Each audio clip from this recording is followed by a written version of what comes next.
మంచిది. మనం ఒక 5 నిమిషాలు మీకు ఒక సంఘటన జ్ఞాపకం చేసి మనం అందరం ప్రార్థనలోకి వెళ్తున్నాం. 2 ఎద్దులు అంటే 2 ఎడ్లు, 2 తెడ్లు తెలుసు కదా మీకు. ఓకే, 2 చేతులు, అలాగనే 2 ఆయుధాలు, 2 సాధనాలు. ఇవన్నీ కూడా 2తోనే ఎందుకు చెప్పారు అని అంటే, మనము ఒక పడవలో ప్రయాణం చేయాలి అని అంటే మనం ఆ పడవలో కూర్చుంటే పడవ నడిపే వ్యక్తి ఉంటాడు. ఇప్పుడు స్టీమర్లో ఈ సిస్టమ్ వచ్చింది, కానీ పూర్వకాలంలో తెడ్లేసే టైపు 2 తెడ్లు ఉంటాయి. ఆ తెడ్డుల్లో కుడివైపు ఒక తెడ్డు, ఎడంవైపు ఒక తెడ్డు. కుడివైపు తెడ్డు నీటిలో వేస్తూ ఉంటే అది ఎడంవైపు తిరుగుతూ ఉంటుంది, ఎడంవైపు తెడ్డేస్తే కుడివైపుకు తిరుగుతూ ఉంది. అందరూ ఎక్కారు, మమ్మల్ని అద్దరికి తీసుకెళ్ళమని చెప్పారు. చెప్పిన తర్వాత ఆ పడవ నడిపే ఆ వ్యక్తి కొత్త ఆయన కుడివైపు తెడ్డు వేస్తూ ఉంటే వాళ్ళు కూర్చున్న ఆ పడవ చుట్టూ తిరుగుతుంది తప్ప ముందుకు పోవట్లేదు. ఏంటి అని చెప్పేసి ఆ తెడ్డుని విడిచిపెట్టి ఎడంవైపు తెడ్డుకు వచ్చి ఆ తెడ్డుని వేస్తూ ఉన్నాడు తన బలాన్ని వాడి. ఆ తెడ్డుని వేస్తూ ఉంటే అది కుడివైపు చుట్టూ తిరుగుతుంది, కానీ ముందుకు వెళ్ళట్లా. అతనికి అర్థం కావట్లేదు, ఎనర్జీ శక్తి వేస్ట్ అవుతుంది, తను చేసే ప్రయత్నము సఫలం అవట్లా. అందులో ఒక సీనియర్ క్యాండిడేట్, అంటే ఒక దాదాపుగా బాగా అనుభవం ఉన్న ఒక వ్యక్తి, అయ్యా మీరు ఒక తెడ్డు వేయటం కాదు, మధ్యలో కూర్చొని కుడి చేతిలో ఒక తెడ్డు, ఎడం చేతిలో ఒక తెడ్డు, 2 తెడ్లు ఒకేసారి వేయటము ద్వారా మనం పక్కకు పోము, మనం ముందుకు వెళ్తాం, అనగా అద్దరికి వెళతాం అని చెప్పినప్పుడు ఆ వ్యక్తి, ఆ పడవ నడిపే ఆ కొత్త వ్యక్తి అలాగనే కూర్చొని 2 తెడ్లు వేసినప్పుడు ఆయన ముందుకు వెళ్ళటం, అద్దరికి చేరటం, వారు దిగటం చేశారు. అనగా ఒక్క తెడ్డు ద్వారా వారు ముందుకి వెళ్ళలేకపోయారు. అలాగనే మనం చూస్తాం, మనం వ్యవసాయం చేసే వాళ్ళకి మనకి బాగా తెలుసు, అరక దున్నాలి అంటే కావాల్సింది 2 ఎడ్లు. ఒకటి కుడివైపున ఉంటుంది, రెండవది ఎడం వైపున ఉంటుంది. ఈ ఒక ఎడ్డు ఒకవేళ దున్నటానికి ప్రయత్నం చేస్తే ఆ నాగలి కానీ లేకపోతే అరక కానీ చుట్టూ తిరిగిద్దే తప్ప అది ముందుకు వెళ్ళలేదు, లైన్గా అసలే వెళ్ళలేదు. అందుకే కుడివైపు ఒక ఎడ్డు, ఎడమవైపున ఒక ఎడ్డు అంట జోడెడ్లు కలిపినప్పుడు అది దున్నుతూ ముందుకి వెళ్ళిద్ది, పొలం దున్నటం కూడా పూర్తయిపోయిద్ది. ఆ విధంగానే మనం చూస్తే 2 చేతులు, మనకి ఎన్ని చేతులు ఉన్నాయి? 2 చేతులు ఉన్నాయి. మనం పాట పాడేటప్పుడు చప్పట్లు కొట్టాలంటే ఒక్క చేయి కొడితే శబ్దం వచ్చిద్దంటారా? చెప్పండి మీరు. రాదు. ఎన్ని చేతులు వాడాలి మనం? 2 చేతులు వాడినప్పుడు మనకు శబ్దం వచ్చిద్ది. అలాగనే 2 చేతులు. అలాగనే పక్షిని, పావురాన్ని, లేకపోతే గాల్లో ఎగిరే వాటిని మనం చూస్తే దానికి 2 రెక్కలు ఉంటాయి. కుడి రెక్క ఒకటి, ఎడమ రెక్క ఒకటి. ఈ కుడి రెక్కతోనే నేను ప్రయాణం చేయగలను ఒక రెక్కే ఆడించింది అనుకో, అది ముందుకు వెళ్ళలేదు, గాల్లోకి ఎగరలేదు. ఒకవేళ కష్టంతో ఎగిరినా కానీ అది మరలా భూమి మీదే పడిపోయిద్ది, అది దానికి ప్రమాదం, ప్రాణ నష్టం తెచ్చిపెట్టిద్ది.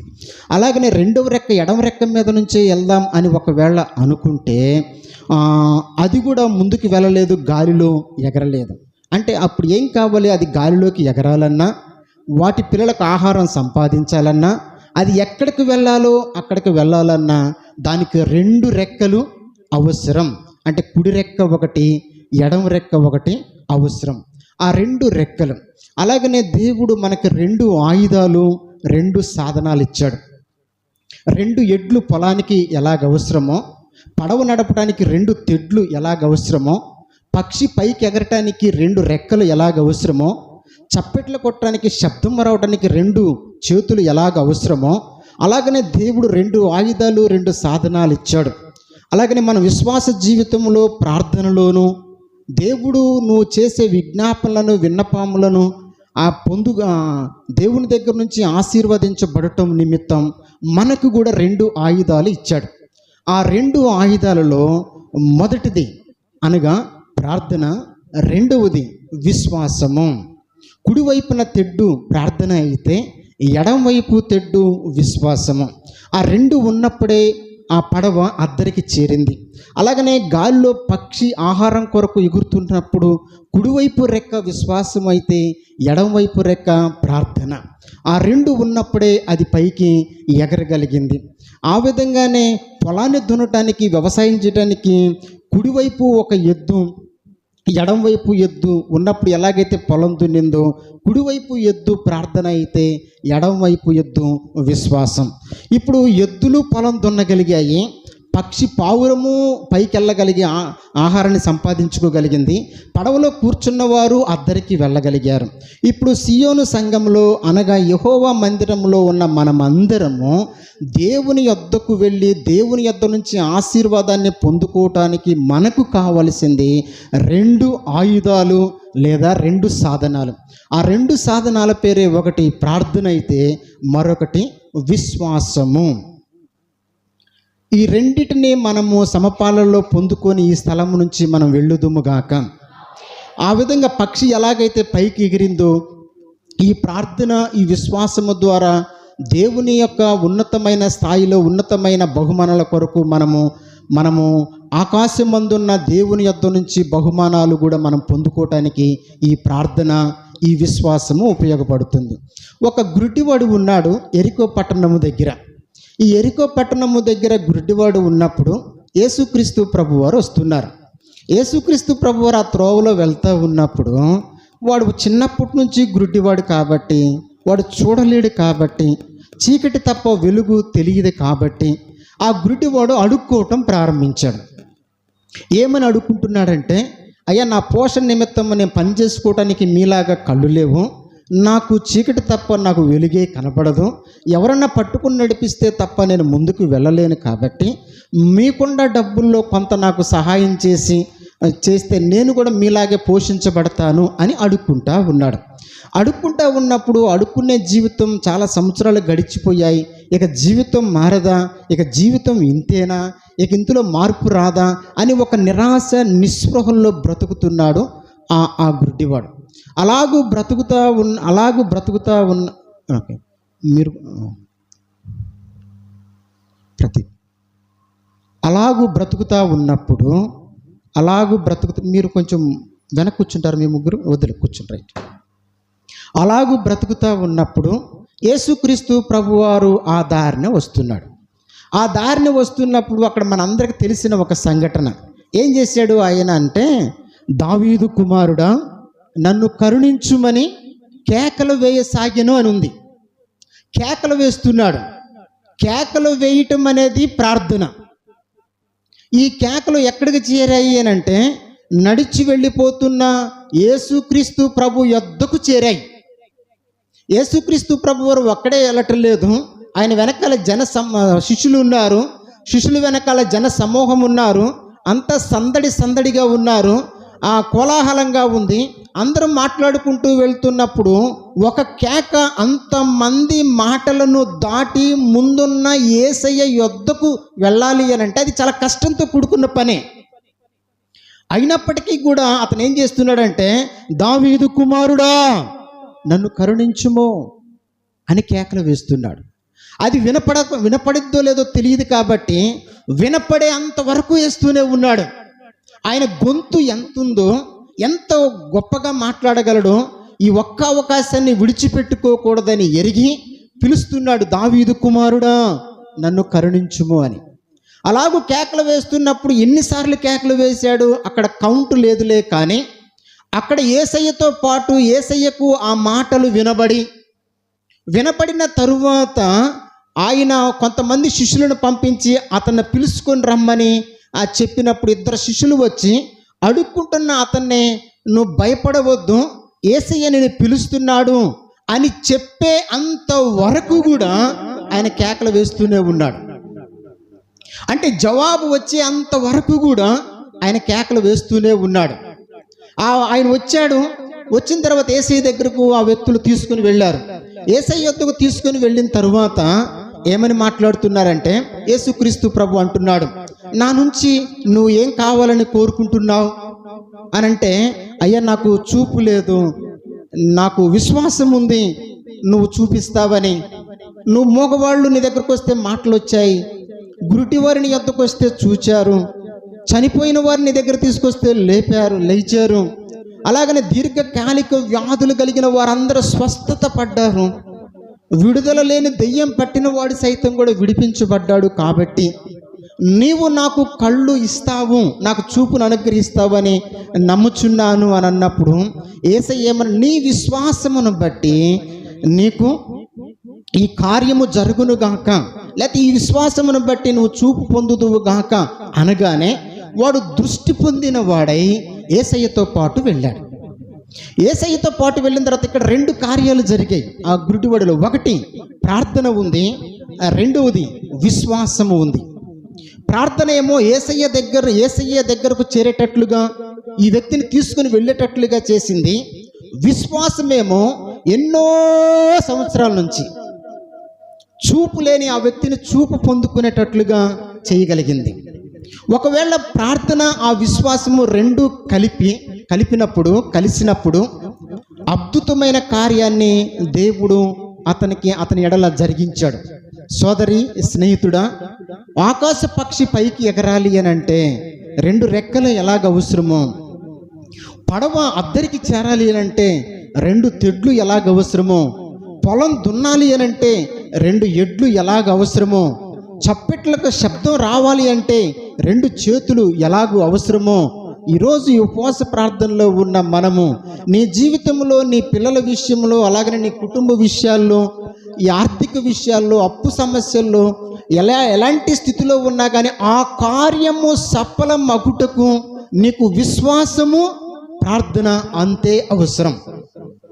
అటువంటి విశ్వాసము, అటువంటి ప్రార్థనతో మనము నింపబడుదుముగాక.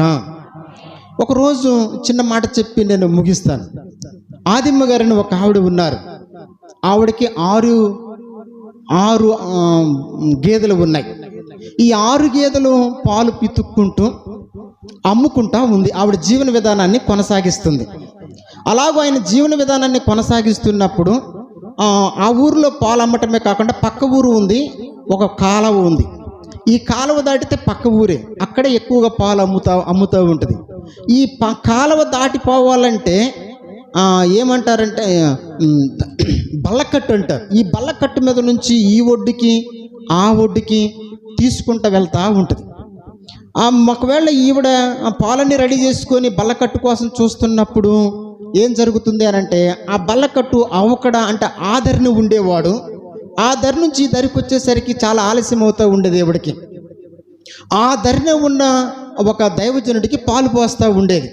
పాలు పోస్తూ ఉంటే రోజు లేటుగా వస్తూ ఉంటే ఆయన ఏమన్నాడంటే, ఆదిమ్మ గారు మీరు ఇక్కడ కూర్చోండి, ఆదిమ్మ గారు మీరే అరుణ్ ఎక్కడ కూర్చోండి, ఆదిమ్మ గారు మీరు ఇక్కడ కూర్చోండి, లైన్గా ఉంటుంది. ఆదిమ్మ గారు మీరు ఇంత ఆలస్యంగా వస్తున్నారేంటి, నేను కాఫీ తాగకపోతే ఏ పని చేయలేను, నీ వల్ల నా పనులన్నీ లేట్ అయిపోతున్నాయి అని ఆమె మీద కొంచెం బాధపడ్డాడు.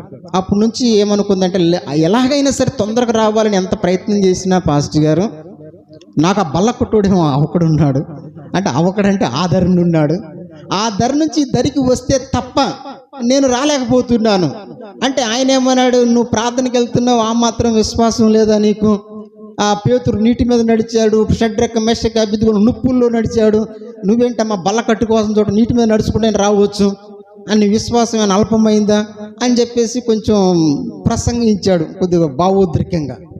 ఆ ప్రసంగం ఇచ్చిన తర్వాత ఆవిడ తిరిగి వస్తా అనుకున్నది, నీళ్ళ మీద కూడా నడవచ్చా విశ్వాసముతో అనుకుంటూ ఆవిడ తిరిగి వచ్చి ఈ రోజు నుంచి ఆ బల్లకట్టు కోసం చూడుకోకుండా నీటి మీద నడుచుకుంటూ వెళ్తుంది, ప్రార్థన చేసుకుంటుంది, నీటి మీద నడుచుకుంటూ వెళ్తుంది. కొన్ని రోజులు టైంకి వెళ్ళేసరికి ఆయన చాలా సంతోషపడి, ఏంటి ఆదిమ్మా ఎలాగూ నువ్వు తొందరగా టైంకి వస్తున్నావు, నువ్వు పాలు తీసుకునంటే బల్లకట్టు సమయానికి వస్తుందంటే, బల్లకట్టు మీద నేను ఆధారపడలేదండి, మీరు చెప్పారు కదా పేతురు నీళ్ళు నడిచాడు, షడ్రక మేషక అబేద్నెగో నుప్పుల్లో నడిచాడు అని అన్నారు కదా, నేను ఆ మాటను పట్టుకుని విశ్వాసంతో నీటి మీద నడుచుకుంటూ వస్తున్నా అన్నదంట.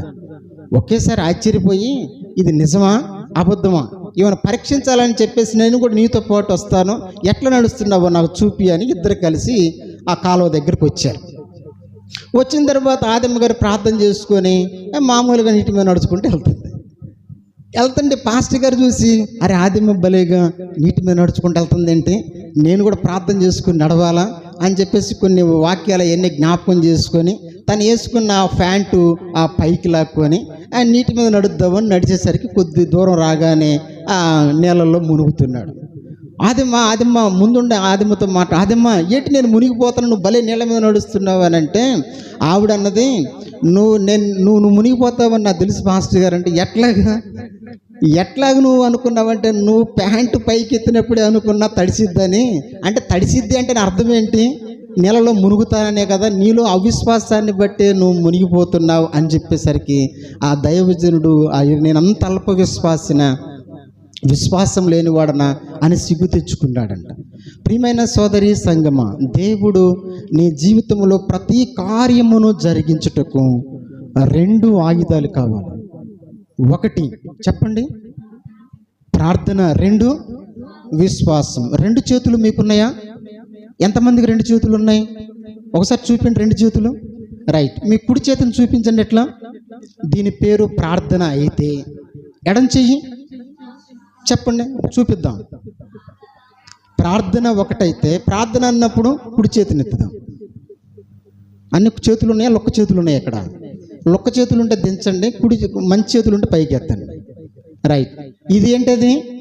ప్రార్థన. ఇది విశ్వాసం.